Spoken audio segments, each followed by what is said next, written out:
So can you explain to us this recent rift between you and Tisha with this whole thing with the beautician and all of this, like the makeup artist? What is going on? It's, oh my God, it's like a whole headache. That's what's going on. An entire headache, okay? Woo! So I know it's confusing to a lot of people. Yeah, because I was confused, child. I got the whole story wrong. My audience was like, Keisha, you said it wrong. I was like, well, what is happening? Somebody tell me. Right. So, all right. I'll tell you a You get little a bit long about story the short. character. Okay. Huh? I said you could just give me So, the short version because I know it's probably a lot. yeah, it is. It is. So I always try to think the quickest way I can kind of Sum it convey up. the message to Yeah. make it make sense. All right. My makeup artist is my makeup artist involved. Mm-hmm. Tisha's makeup artist involved. My makeup artist, her name is Brie. Mm-hmm. Tisha's makeup artist, her name is Jasmine. Okay. Tisha's makeup artist ex-boyfriend is also involved. He's a barber. His name is Bugs. Okay. So Tisha comes to me one day. We're at work for OWN doing some, interviews. And she comes to me while we're there and she's like, you know what? Your makeup artist is going around starting rumors, spreading rumors about Marcel sleeping with my makeup artist, Jasmine. And I'm like, what? And she's like, yeah, and she kind of explains a little bit to me. And I'm like, oh my God, I'm sorry this is going on. You know what? And she kind of tells me about Kimmy's makeup artist, who was a girl named Tasha. Kimmy's makeup artist had been accused of the same thing. But Kimmy's makeup artist, they actually fired and got rid of. And so I'm like, well, I don't want to have to fire my makeup artist, but if she's going around spreading these type of rumors, then I'm going to have to do that because I can't have that going on and like it's coming out of my camp, especially because me and my cousin just got back to a good place, and I don't want that to be, ruined by this whole rumor. Yeah. And I'm also thinking, I don't want them to try to blame this all on me. I know things like this can get sticky. So I tell her, I'm like, you know what? I'm going to get to the bottom of this. Let me find out exactly what's going on. I'm going to go to my makeup artist. I'm going to talk to her. I'll let you know whatever comes up of it. And we can kind of see how we want to play it from there. I find out everything I can. She's like, okay. Okay. So I go to my makeup artist. By this time, my makeup artist is actually trying to come to me too. Because she comes to me like, Miss Keke, they are trying to get me fired. And I'm like, wait, what's going on? Evidently, Jasmine and Tisha, or just Jasmine, the other makeup artist, had gone to production crying, saying that my makeup artist was starting this rumor. So they need to, get rid of her. So she comes and tells me this, and she tells me that she had also gone to production to let them know that that was not true. She didn't have anything to do with it. She was not the one starting this rumor. Don't play with my job. So now it's a huge fiasco because the production is in on it. Okay. So I'm like, well, Brianna, she tells me, Miss Keke, I promise you this has nothing to do with me. I am not spreading this rumor. I'll call you later tonight and I can let you in on the details to let you know exactly where these rumors come from. And I'm like, okay, let's try to get to the bottom of this because we have to put this out and dispel this ASAP. I do not want anything to do with this, and I don't want any links to it or ties to it or anybody saying that anybody in my camp had anything to do with any kind of rumors like this being spread. So later on that night, she does call me, and it's a FaceTime call, and she links me in with this guy named Bugs, who's a barber, who is also Jasmine's ex-boyfriend. Okay. He tells us this whole thing. She tells him that, they're trying to get her fired, yada, yada, yada. He tells us this whole thing about how he and Jasmine had a threesome with this other girl. Okay. And he says that one night, Jasmine and this other girl went out to the club without him. the girl that they had the threesome with. They went out, they hanging out without him. They see Marceau at that same club. They link up with Marceau that night, go to Black, and in some secret room in the back, they have a threesome. Now, this is what he tells us, both of us, me and my makeup artist. This whole time he's recording this conversation. Now, mind you, I've already talked to Tisha and I've already told her, I'm going to get back with you and let you know whatever I come up with, whatever I find out, because she knows that anytime you bring me something, I'm going to get to the bottom of it, So he tells us this, and then, oh God, it's so much. He also lets us in on the fact that he and Marceau are doing a barbershop. Marceau is building a barbershop for him in the same plaza as Black. So he's really teed off that Marceau is kind of like playing in his face when he knows what he's done with his girl behind his back, And he's like, really, Jasmine should have been told Tisha and let her know what's going on. And he like, if you put all of us in a room, me, Jasmine, the girl they had the threesome with, this other girl named Tasha, Kimmy's makeup artist who got fired, if you put all of us in the room at the same time, I guarantee you that Jasmine will break down crying or either leave because she'll already know that the truth is about to come out.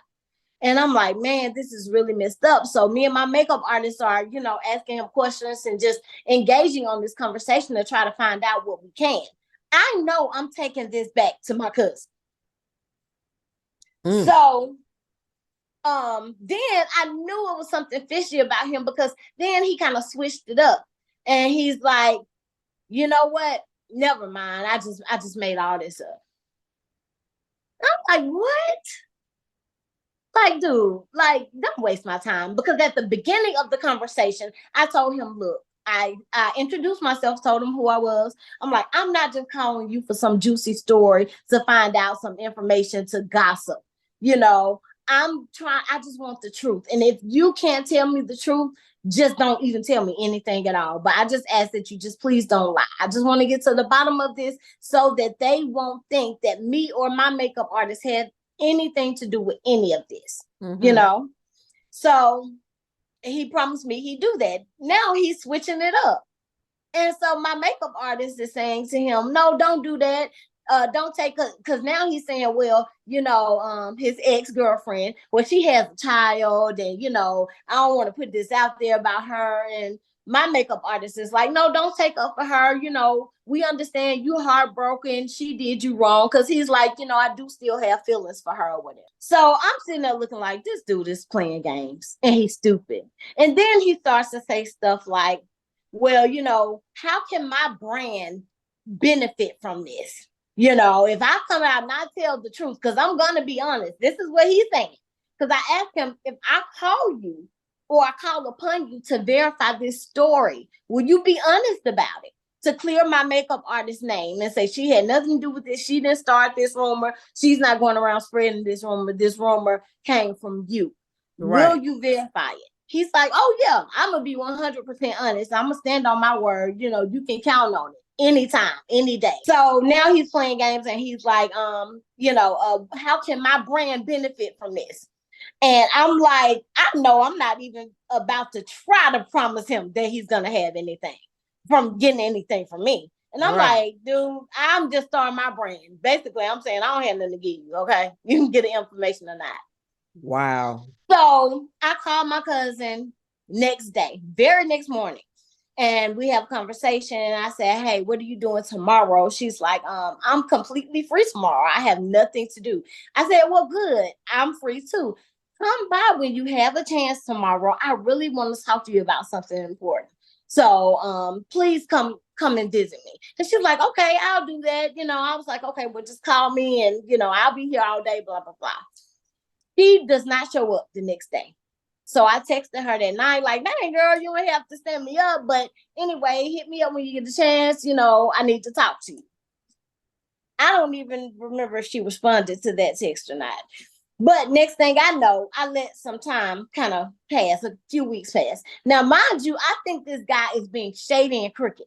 So I'm going to tell her, I'm going to tell Tisha what I found out, everything he said, but I'm also going to tell her, look, girl, if y'all working with him, I don't know about this because I believe he's lying. Yeah. All this stuff. I wouldn't trust him. Mm-hmm.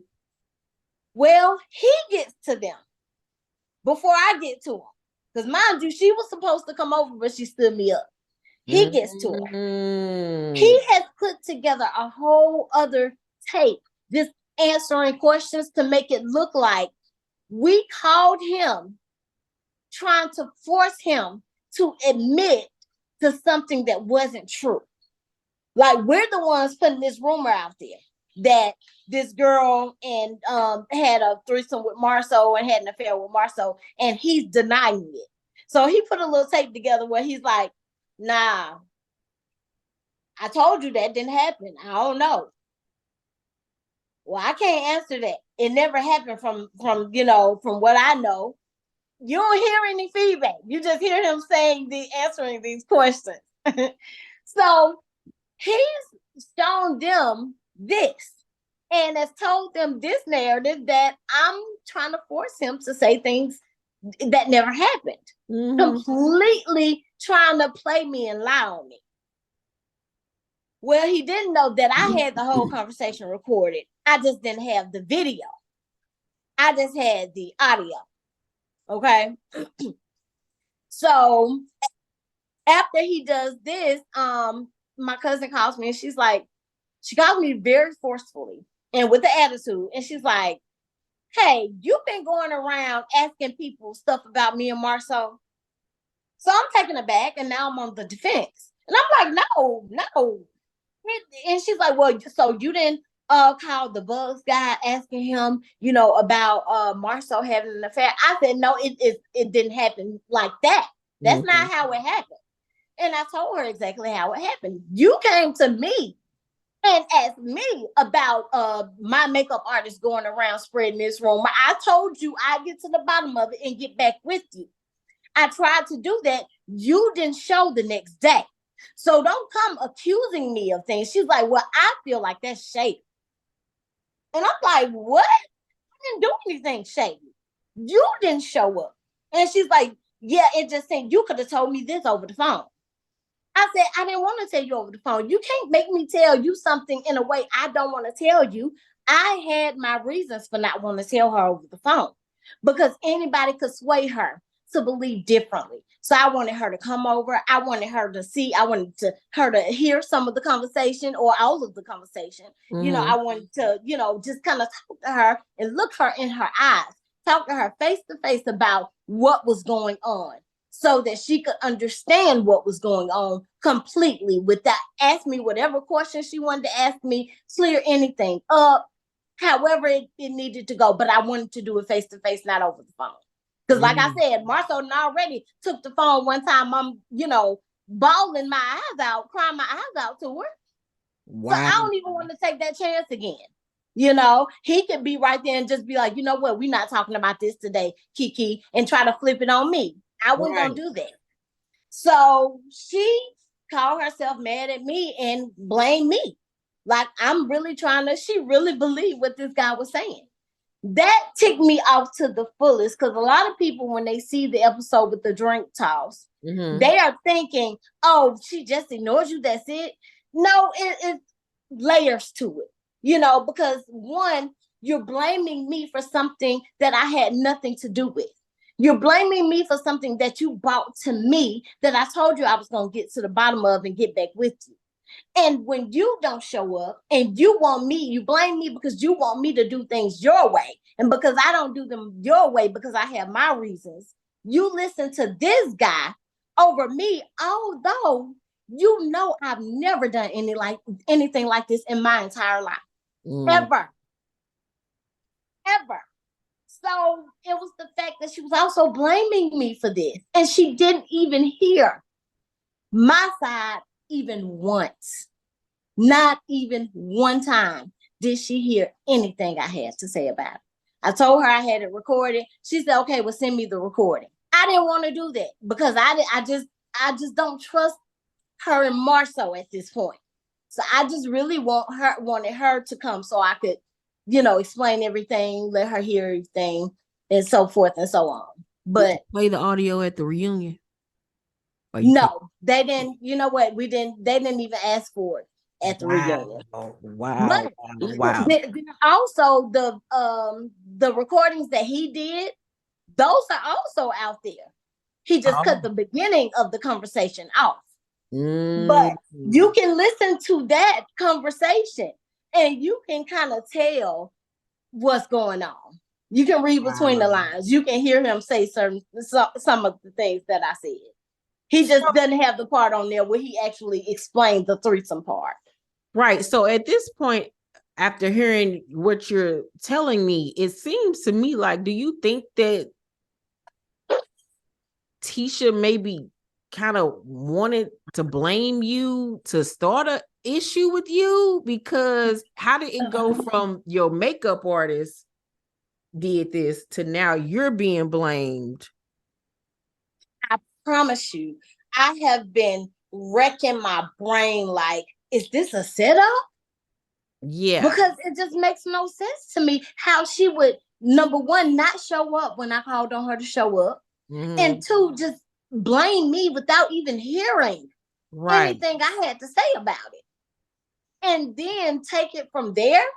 And like, especially because I'm so angry and frustrated with her because I'm like, you shouldn't know me. You should know I'd never do anything like that. Right. And that's another thing that she says, like in her confessionals where she's like, she keeps coming for my marriage and she's come for my marriage for the umpteenth time. I have never, ever, ever come for her marriage. I made that one comment at Melody's Christmas party, and this, which you're trying to turn around on me, that wasn't on me. Mm-hmm. That's the only things, those are the only things I've ever done as it pertains to your marriage, ever. And I feel like she's making those things way more than anything close to what they really are, in the role I played in them. Mm-hmm. So I'm looking at this like, did my cousin try to set me up to try to get me off the show? To try to make me look unhinged? Because she knows how I am. Mm-hmm. She knew I wasn't going to be happy with her blaming me for things. Mm-hmm. And that's another thing. I'm so tired of her always playing this victim mentality. Mm-hmm. And everything is always my fault. I'm so sick and tired of that. I'm just over it. Mm-hmm. Do you think that, because remember when you guys got into it at the dinner, the barbecue, whatever you guys had in Bessemer, and the heating situation came up, do you think that's why she keeps on saying you keep coming for her marriage? Because it was that incident, then the stuff at Melody's house, and now this? Do you think that's what she's referring to? Well, you know what? The thing in Bessemer, that was about what was said at Melody's house. Mm-hmm. But that was another whole lie misconception because she was accusing me of saying that I told her that Marceau cheated on her when that's never what I said. Okay. What I said was that you've experienced rumors before, but you haven't found them to be true. That was it. Mm-hmm. And that's on the show. That's what I said. Wow. Mm-hmm. So these are all situations where she's blaming me for doing something that I did not do. And that's frustrating. Yeah. To continue to be blamed for things like that. Yeah, that's really unfortunate. I'm sorry. It is. Have you yourself ever seen with your own eyes, been told verbatim, or saw any kind of evidence that Marceau has in fact cheated on your cousin? I have been told many times by very reliable sources. I have been told. Yes. And many of those times, especially the first times, I told her. That's how I could say that, of course, she's experienced rumors before. But like I said, I made it like everybody's experienced rumors. I didn't say what rumors specifically. Right. But that's how I could accurately, say that. Because I've heard rumors, they've come back to me, and I myself have gone back and told her about these rumors. You know, I've had people that I trust 100% to come back and tell me things that they've seen that was happening inappropriately with Marceau. And I take it back to her, and he always flips it into something else. And then, you know, of course, we have that thing on where she talks about on the reunion, the picture in his phone, the new pic in his phone that the girl sent him. Oh yeah, I forgot about that. Yeah, that he liked, and he loved the picture and commented on it, and then, you know, told her some crazy story about it being somebody who filled out an application. And you know, but my thing, that was at the movie theater. Well, why does she have your personal number? Why is she not calling the movie theater? You have a work phone, you know. It just so many different things. And she didn't even call. It was from her iCloud account. So it wasn't even from a phone number. You know, why would she feel comfortable enough to send you a picture like that? Why would you respond and say, a midday's work surprise? A midday's work surprise. What does that mean? It wasn't like, this is inappropriate. Don't ever send me anything like this again. Right. It wasn't anything like that. But even in that situation, he told her, why would you give her, you know, access to the cell phone account? Because we hacked into his cell phone bill to try to find the number and all that stuff. She called me, and, you know, and that's what I'm saying. She knows that when you come to me with something, my mind gonna go to work, and I'm gonna start working. I'm gonna get to the bottom of things. She knows that about me. So she called me, and we hacked into his account, you know, tried to find more information about it. And we were gonna find out more information, but she couldn't hold it in long enough. She confronted him about it and allowed him to sway her, tell her this stupid excuse. And when she called me and told me, I was like, okay, girl. I didn't try to persuade her any different. I was just like, okay. And I let it go.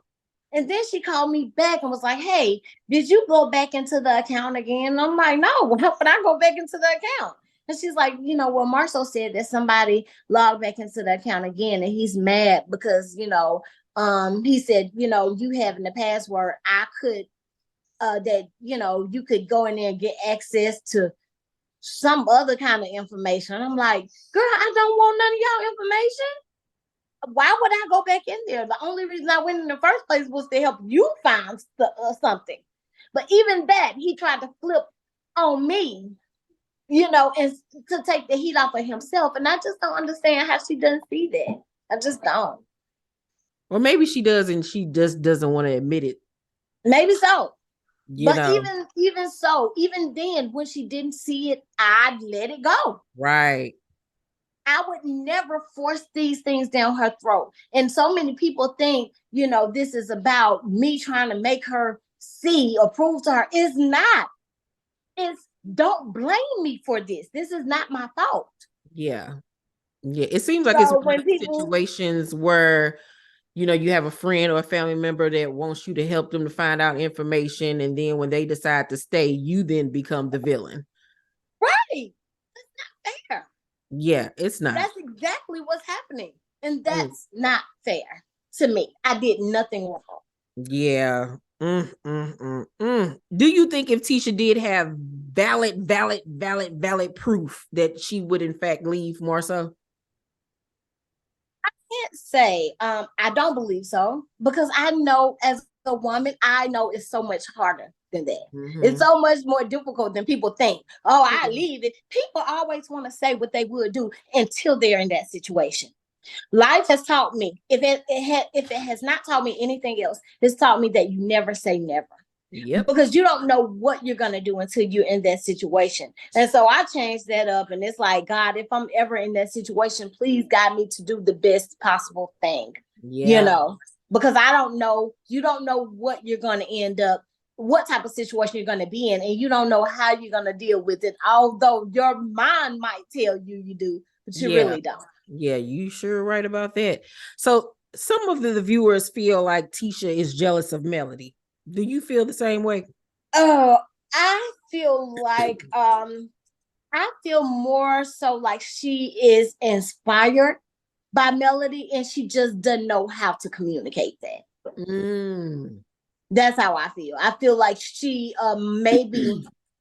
may not want to admit how inspired she is, you know, and because of that insecurity of not being able to admit it, it comes off as jealousy. Okay. And I myself, and I've pointed this out quite a few times in my review videos. I think that Marceau has a crush on Melody. Have you ever witnessed that? Do you feel that? Let me say that I think his conversations come across a little bit too flirty. And to me, in my opinion, it comes off for me as inappropriate. If it were my husband, I would feel some kind of way and I'd check it, because to me, all the jokey joke, flirty flirt is inappropriate. So I've seen that, and I can most definitely see how people could say that. Yeah. And do you think that could be a reason why that adds to the rift between her and Melody? Possibly. Yeah. Yep. Yeah. Now, people also feel that Mel constantly makes, snarky comments about Tisha's marriage and incessantly implies that he's cheated and things like that. What are your thoughts about that? Do you agree? Yeah, I do. I mean, it's reality TV. You know, there are some things you have to play the game. Yeah. And there are some things, there has been that conflict. Yeah. So yeah, I think she does that. And some reality TV is gonna be shady sometimes. Yeah. People are gonna make shady comments. So it's a part, it comes with territory. So when you were in the throes of your addiction and Tisha talked about an incident when she was pregnant and you had said some, unkind things to her, do you think that might be one of the things that she's holding on to? It could possibly be. And that was, let me say this, that was at the very, very beginning of the addiction stage. And what happened was this. That night, I did not have pain medication. But because I didn't have it, I tried something different, another kind of pill, which was Xanax. Okay. And if anybody knows anything about Xanax, it comes in these bar forms. And I had taken that whole thing. I had no tolerance whatsoever for that type of medication. It was like my first time taking that kind of medication. And even to this day, I haven't taken that medication a bunch of times. So I've never really had a high tolerance for a Xanax. But when I took that medication, I couldn't even tell you what I said, how I said it, what happened that night. I remember zero. Wow. Why I said that or would have said that, I have no idea. That's definitely not the way I feel. I don't know. I just think I was crazy and talking out of my mind because that medication had me loopy and gone. So I don't know. I cannot tell you why I said that because I don't have any recollection of it at all. But that could be something that she holds on to. And I hope not, because I hope that she just understands that was really the medication. Yeah. That was not me at all. I don't even, like I said, I don't even remember any of that. Did you ever apologize to her for? I did. Okay. I did. And even that night, let me tell you, like somebody told me, oh, I'm so embarrassed about this. That same day, one of my husband's friends got married. We had all gone to the wedding. I had taken this Xanax before we went to the wedding. Okay. My husband's best friend, which is also one of my really good friends, he told me that at the reception, they decided to take me home because I was slurring and it was just crazy, stumbling over my words, and I could hardly even walk. It was like I was really drunk. Wow. That's what it was like. And he told me that I said to him, oh yeah, y'all just bought a house, because they had just bought a new house. And he said that I said, you know what? I hope that house burned down to the ground. Why would I say something? I'm like, he's like, yeah, Keisha, you said it. And I'm like, I have no idea why I would say that. But that wasn't so that I said a lot of stuff that night that I don't remember. And I'm telling you, I was just talking out of my mind. I don't know why I would say stuff like, I don't want his house to burn down. Yeah, You I know? understand it. Yeah, I had an uncle that suffered from actual drug addiction. It wasn't opioids, but it was, cocaine, crack, or whatever when I was younger. So I understand perfectly well how when you're addicted, how it makes you behave in ways that aren't like yourself. So I totally get it. Now, pain medication never made me behave that way. Honestly, when I just took the pain medication, people really couldn't tell. Now, my husband could a little bit, but people really couldn't tell because I was just chill. I didn't do any of that, like just on the Percocet or whatever. How long were you going through that? Oh, I'd say on and off for a good about, I'd say 7 or 8 years. Yeah. And how did it affect your marriage and your children? Ooh. My marriage, it affected my marriage. We're still dealing with that today. The fallout from it. That's nothing that's easy to come back from. No. Because I did and said a lot of things to him, during that time. Now, as far as my children, my youngest, they were so small that I don't believe they remember any of that. But my oldest child, the thing that kind of saved that was that he is so involved in sports. He plays baseball, basketball, and football, and travel ball, so he's constantly gone with sports. So he didn't see a lot of it. Yeah. I think he knew something was wrong. He just didn't know what. Yeah. But I have such an amazing husband that he made sure that my oldest son, was so busy and, had so much going on to where he was kind of oblivious to it. So I don't know if I'll ever even know the effects that it had on them until they get older and can maybe tell me. Right. Because I can't really tell. I know there were some days, especially when going through the depression, me being in bed all day a lot, I think that affected them, not going out and doing things, just, being in the bed all day, every day, and the arguing between me and my husband, that probably affected them too.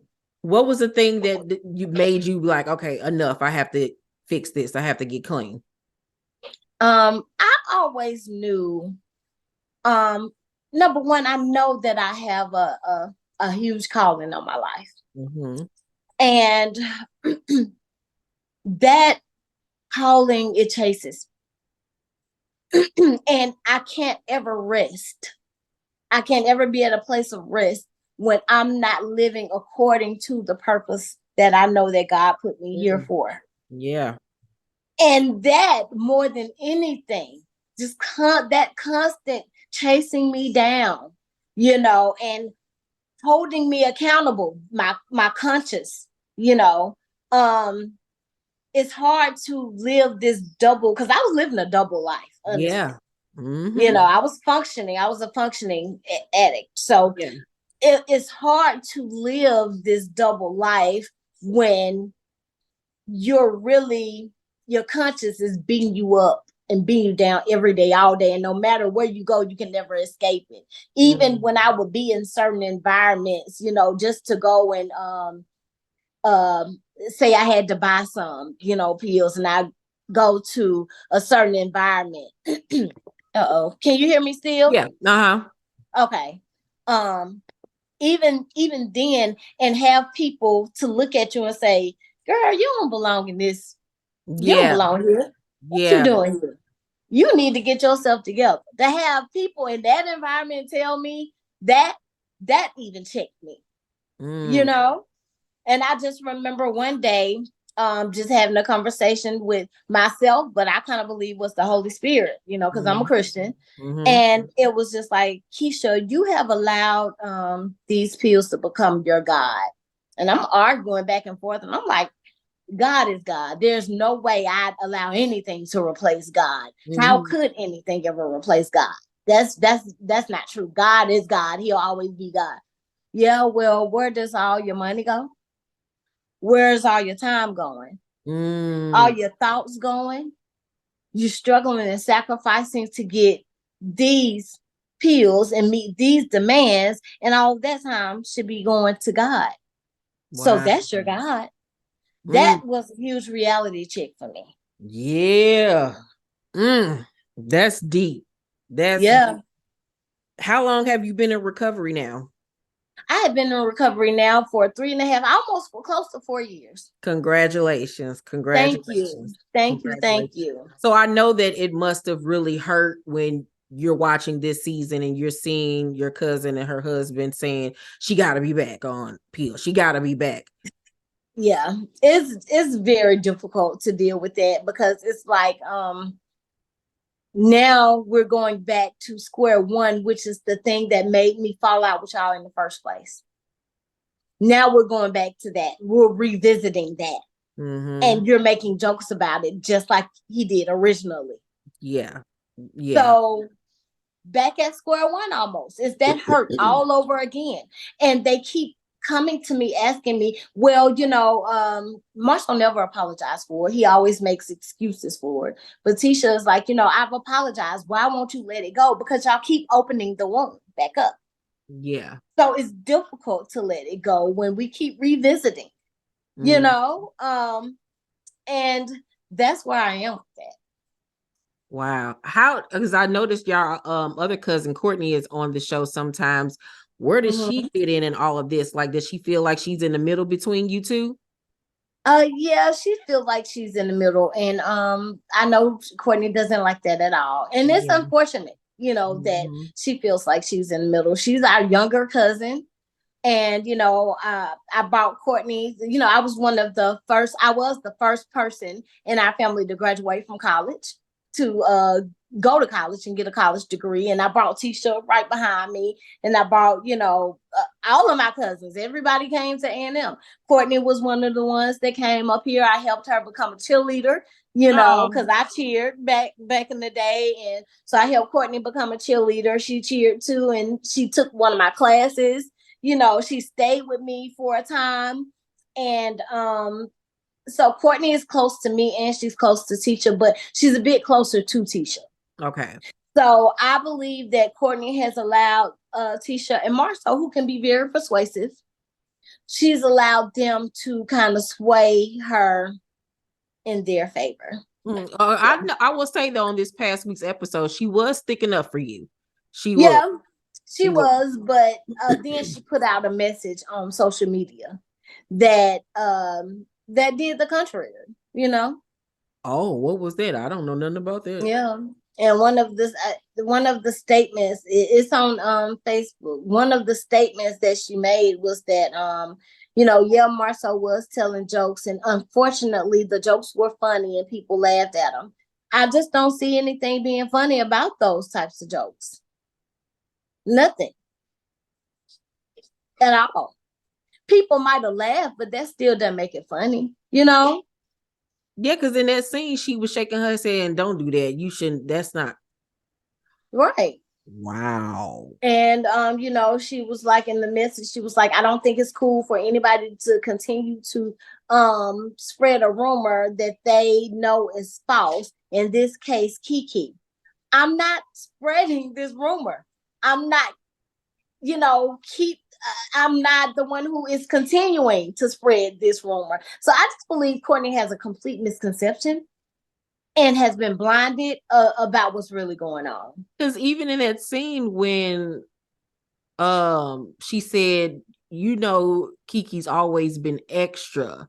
And Tisha said, and she's a liar or something to that. Say, like, you know. And she had this expression on her face, and I even mentioned it in my video where it was like, girl, like you're doing too much. Like she was like, it gave me a facial expression like you're lying, but I'm not gonna call you for lying. Right. And now I have not always been a liar. That's not true. No. Yeah. I'm talking about in this moment. She gave Tisha a look when she called you a liar. Oh, okay. To me, she gave her a look like, girl, like I don't agree with that, but I'm not gonna say nothing. It was one of those expressions. So I was like, now to hear you saying this, it's like, dang, like she done totally switched up. Yeah. And I just believe that's because like I said, Marcel can be very persuasive. You know, she's lived with them. She works for Tisha, doesn't she? Yeah. And she lived with them for a good little while too, you know. And not only that, she hangs with Tisha and she hangs with them all the time. So they see her and around her a lot more. So they're selling her these wolf, tickets that she hadn't necessarily heard my side. Because like Marceau said, he said that I was going around spreading a lie that people, and I was angry because people didn't believe it, which was not the case at all. I was angry because my cousin was blaming me for something that had nothing to do with me. In hindsight, do you admit that throwing a drink on her was wrong? Absolutely. 100%. I know that was wrong. And I knew it immediately after I did it. I didn't do it like people think it was planned. It was most definitely not planned. It was in the heat of the moment. I am doing some things now to address anger issues that I have, because I will act out when I get angry. And that's one of the things, unfortunately, I even have to deal with in my marriage. It kind of tore me down one day when my husband, said to me, I deal with domestic violence with you. And that kind of broke my heart, and it made me look at myself through a different lens. And that's something I'm working real hard to try to turn around, because I don't know why when I get so angry, and what it is really just hurt. That's what you see. When I'm hurt, that's when I act out that way physically. And I have to figure out healthy ways to effectively deal with that hurt. And I'm in anger management counseling trying to do that now, because that's not who I am at heart. But in those angry moments, it's just like all my rationality, my education, all of that just goes away. And I don't know how to curtail that, but I'm trying my best to learn. Did you ever get a chance to apologize to her for that? I did. Okay. Did she accept it or no? Well, you will see. Okay. You'll see. Okay. We're going to wrap this up in a second. We've been going 2 hours, child. Oh, it's been that long? Yes. Goodness. Where was I at? What is up with this narrative that Marceau keeps trying to enforce, that you want Tisha's life? Oh my God. I don't know. And that's another lie that he's thrown out there. He's saying that I told him that verbatim. I've never, ever told one person that in my entire life. Who would tell somebody else that? Who would say that? Something like that. Oh, I want your life. Who would do that? Come on now. Wow. Everybody who knows me, you don't know how many phone calls I got. I got phone calls from every single person who knows me this weekend after they saw that or heard about that. They're like, ain't no way. We know you. We know you didn't say anything like that. I've always been a very confident person. Always. There's nothing that, everything that she's had or done, I did first. If it were not for me, Tisha would not have gone to college even, or she didn't. And she will tell you herself, she'd never even thought about going to college until she started hanging out with me. And my grandfather would preach about college all the time. I knew I was going to college. There was no doubt in my mind. It was inevitable. I knew I was going. she never even thought about the possibility because nobody had ever even talked to her about college before. But when she started hanging out with me, you know, that was a non-negotiable in my household. So when she got ready to graduate from high school, you know, she didn't know what she was going to do. I was like, look, I'm going to fill out your application. You know, I'll pay the fee. I'll take it up there. You know, I told her about some scholarships to go apply for. She did everything I told her to do. I said, you know, this is what we're going to do for housing. I set the whole thing up for her and brought her up here to Alabama A&M with me. You know, she came, did what she needed to do. She graduated. I graduated in 2004. She graduated in 2005. You know, I became a college. I had my master's degrees, like I said, at 26 years old. She just got her master's degrees within the last few years. I worked as a college professor. I had a nice car. She drove a nice car. I have a husband. She has a husband. I have 3 kids. You know, all of our kids are right there together. She has 3 kids. I have a nice home. She has a nice home. What is it? What life do I want? What in everything I did first, everything. Except for I didn't become a business owner before she did. That's the only thing I didn't do first. But that isn't even rational. Now, let me say this. When I was in the throes of addiction, did I wish that I was just a normal person like everybody else? I did. I did. I looked at anybody. It could be the white man driving down the street, and I wish that I was normal, like he might have been. I didn't even know. I just wished I was normal. Yeah, I did. But I've never looked at one other person, not even Beyonce, and said, I want their life, or they're living the life that I'm supposed to be living. Maybe they think that because they knew it was always my dream to end up on TV, and she got on TV first. Actually, do you think that's it? Because that's the only thing that I can think of is that he may be referring to she got this opportunity and she's one of the main stars of this show, and he feels like you want to be in that position.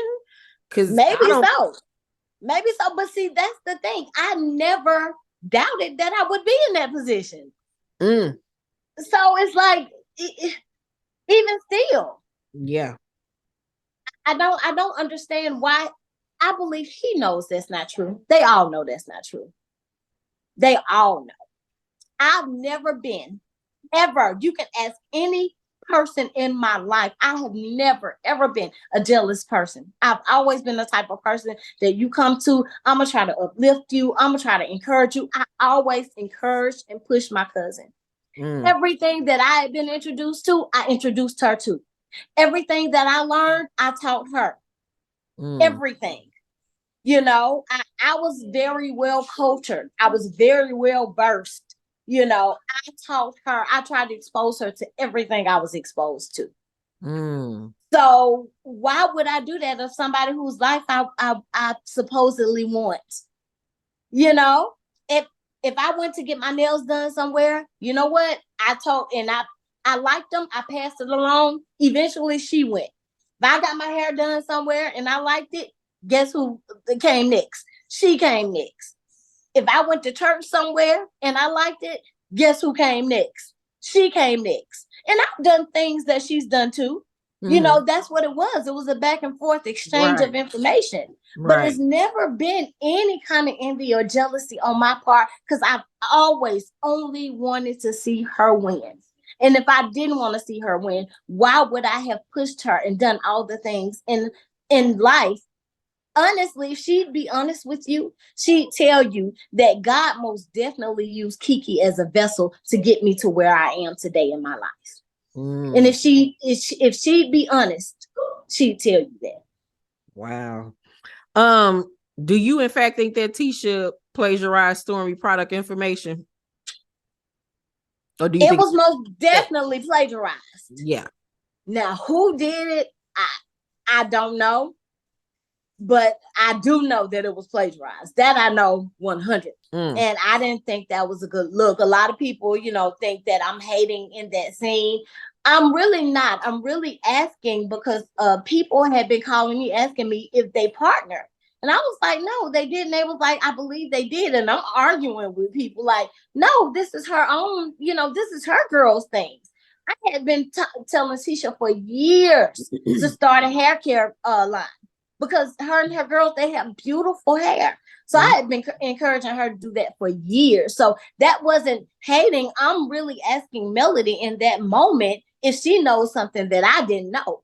Because I'm telling people that they're not partnering. And I'm like, well, maybe they are because of the same thing. And if not, then that's plagiarism. And that's a big deal. Wow. Are you able to talk about the Home Depot incident, or you still can't? I can talk a little bit about it. Okay. I do have a counsel. Right. But I can talk a little bit about it. They don't really want me to talk a lot about it, but I can't help but to. I'm just so ready for people to know the truth in that matter. So ready. For me, it's obvious what the truth is. There's nothing has happened to you. How long has this been going on now? For almost a year? It's been months at least. This happened in March. Okay. Oh, yeah, girl. Okay. Yeah. Okay.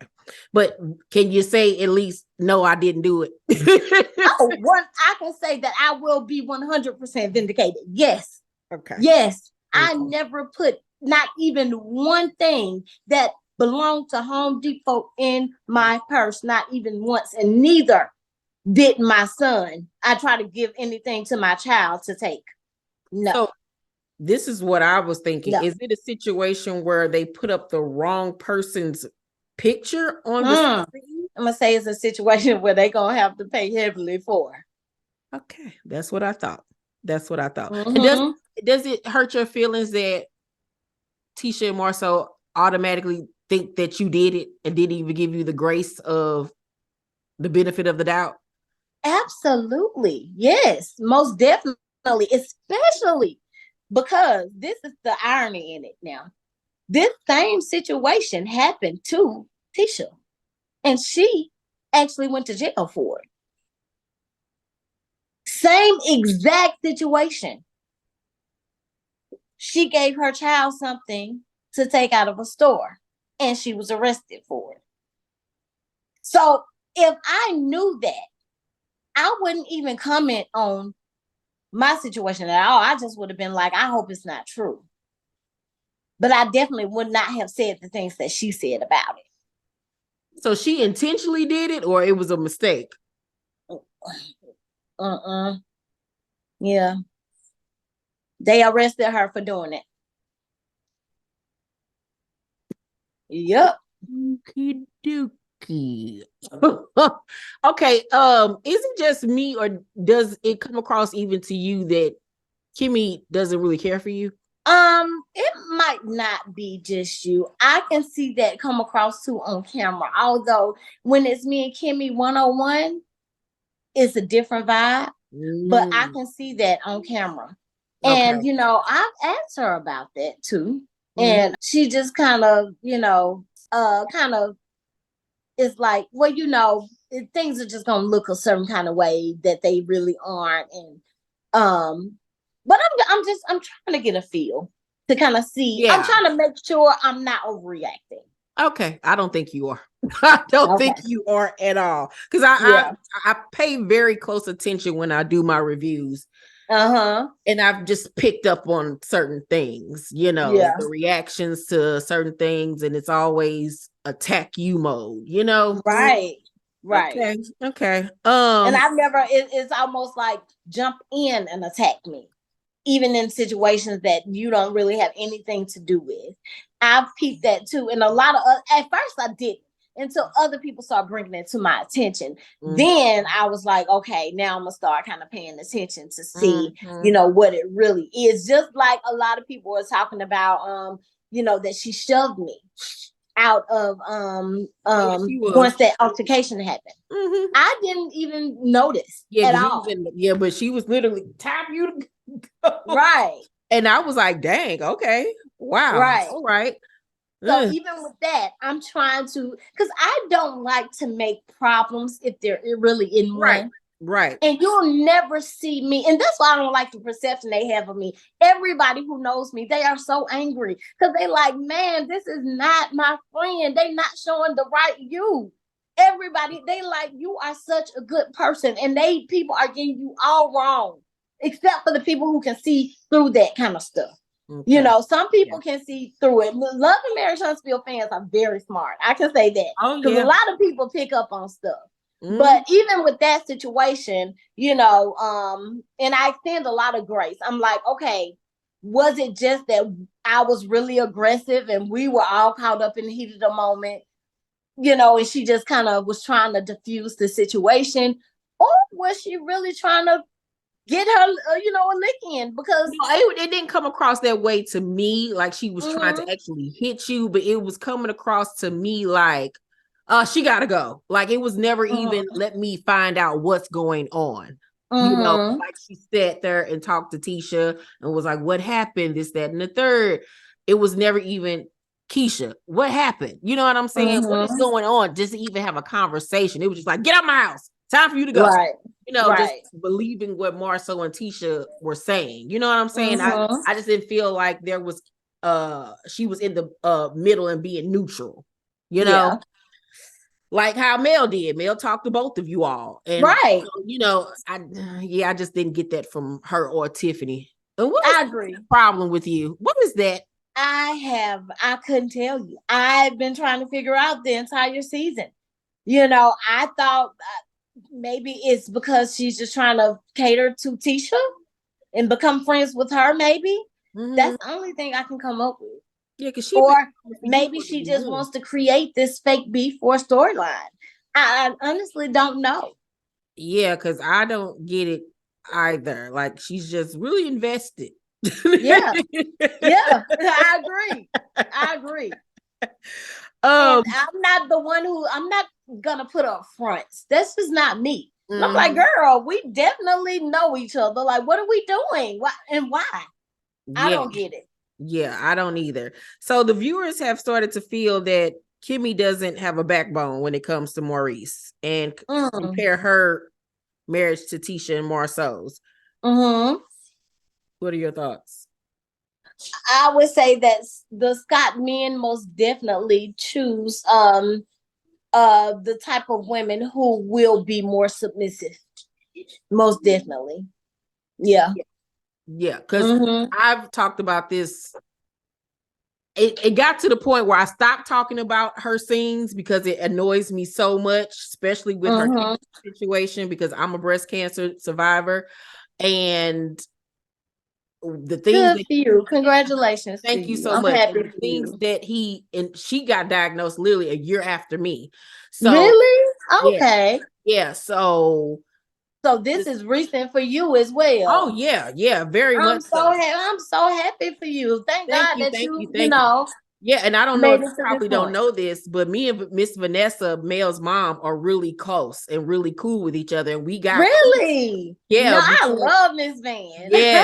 Yes, we got close because she watched my reviews, and when she found out that I had some deaths in my family back to back to back.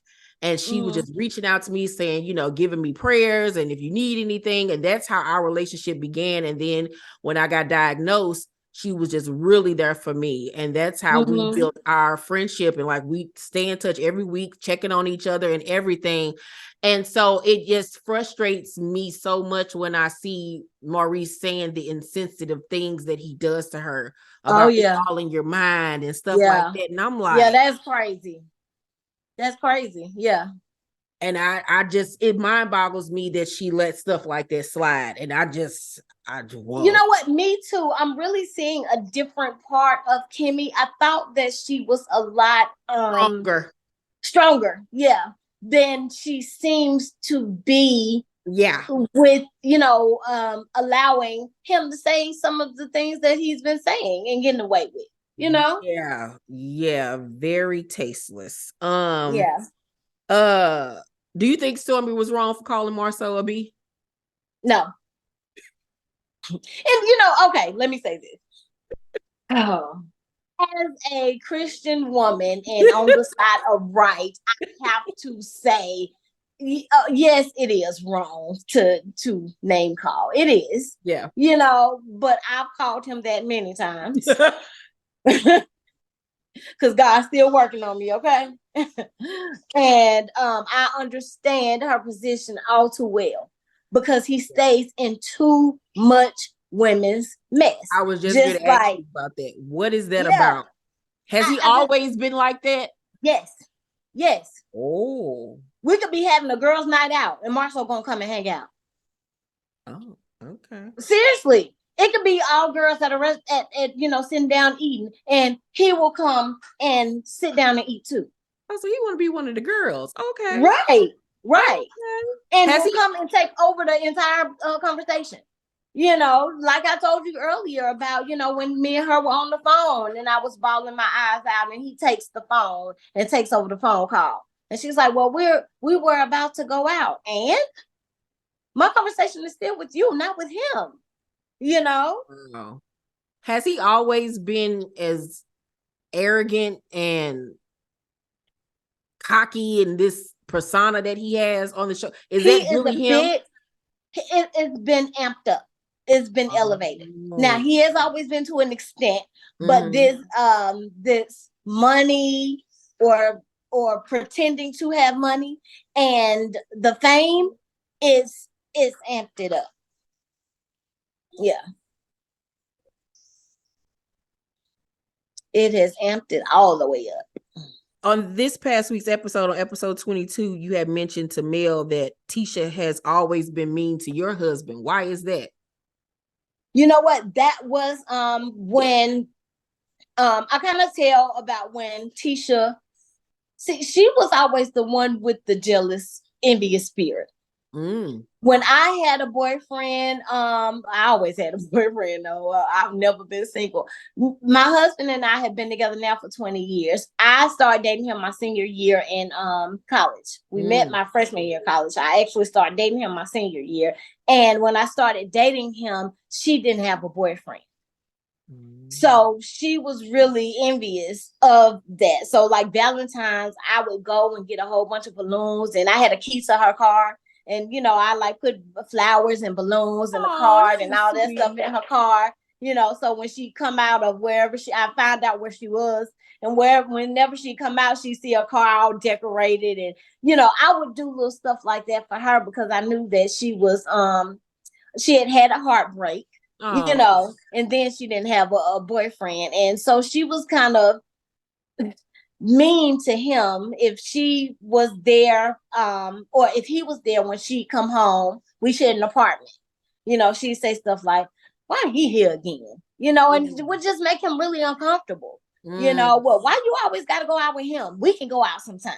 Well, y'all went to get food and didn't bring me nothing back. She would just start arguments over any little thing like that. And so it got to the point to where, he was like, I'm never coming to your apartment again. If you want to see me, you got to come to my apartment. Wow. She made him just that uncomfortable where he refused to come to my place ever again. And that was what made me move out into my one bedroom after our lease was up. Wow. And it was my senior year anyway, so it was that time. But she got much better once she got a boyfriend. Okay. Because like one night we got into a really terrible argument because me and her and some girls had gone out, and after we finished going out, I wanted her to drop me off over to my boyfriend's house, and she was like, no, I'm not taking you there, you need to go home. Need to go. No, take me to his house. And she refused to take me, and he had my car that night. She refused to take me to his house, and she just said, I gotta work in the morning. What difference does that make? Instead of dropping me off at my apartment, take me to his. It was just stuff like that we stayed clashing about, and that she just wouldn't let up on until she got a boyfriend. Shortly after that, she started dating Marcel, and she got so much better when she started dating him. Then she stopped being envious of, me and Amin's relationship, and she started being a lot nicer to me.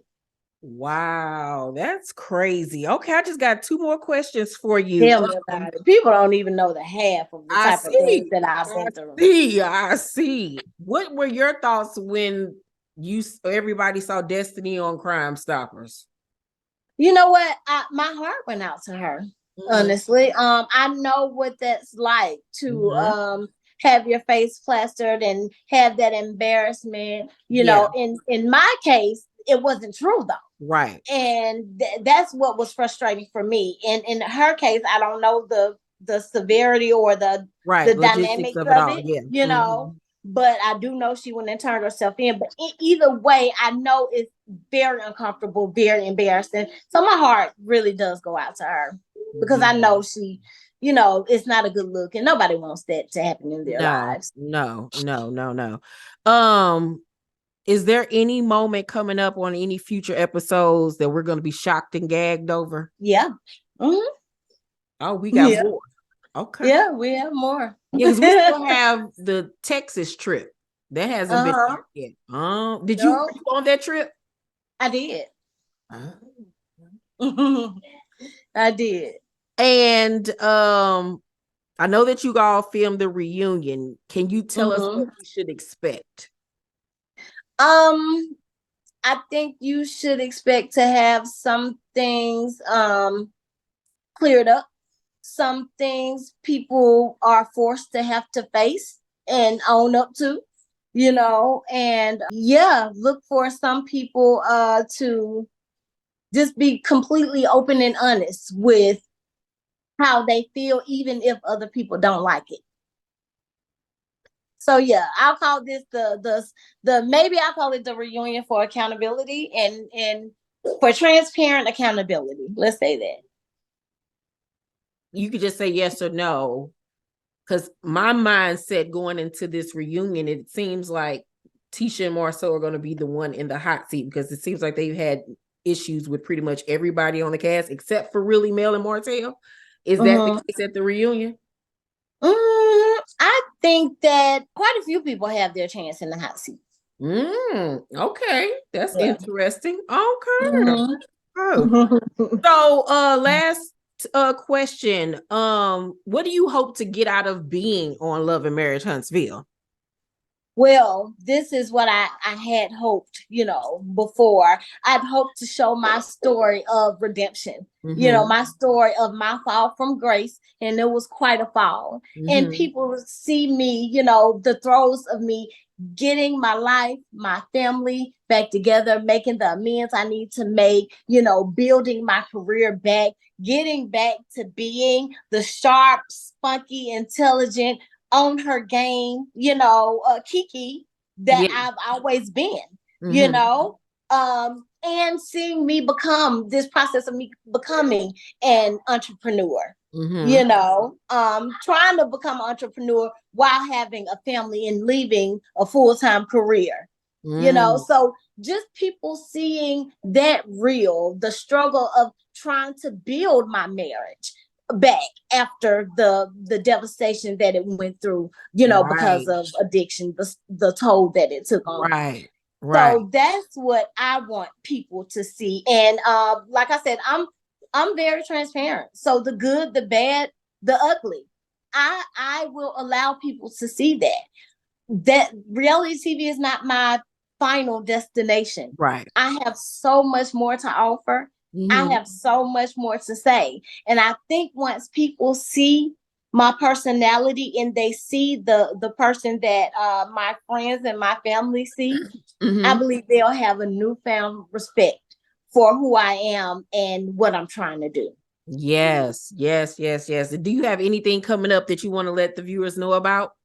You know what? Just look forward to me releasing some of my works. I write poetry and I've written a short story, a children's book. So look forward to me releasing those things and maybe even a few t-shirts. So okay, all right. And let everybody I'm hoping to do these things by the end of the year. I'm working really hard on them now, but I just have so many people pulling me in so many different directions. One of my sisters is about to get married, trying to keep up with the 3 kids. My oldest son is getting ready to go to college. Oh, just a lot. wow. Yeah, that's a lot. That's a lot going It on. is.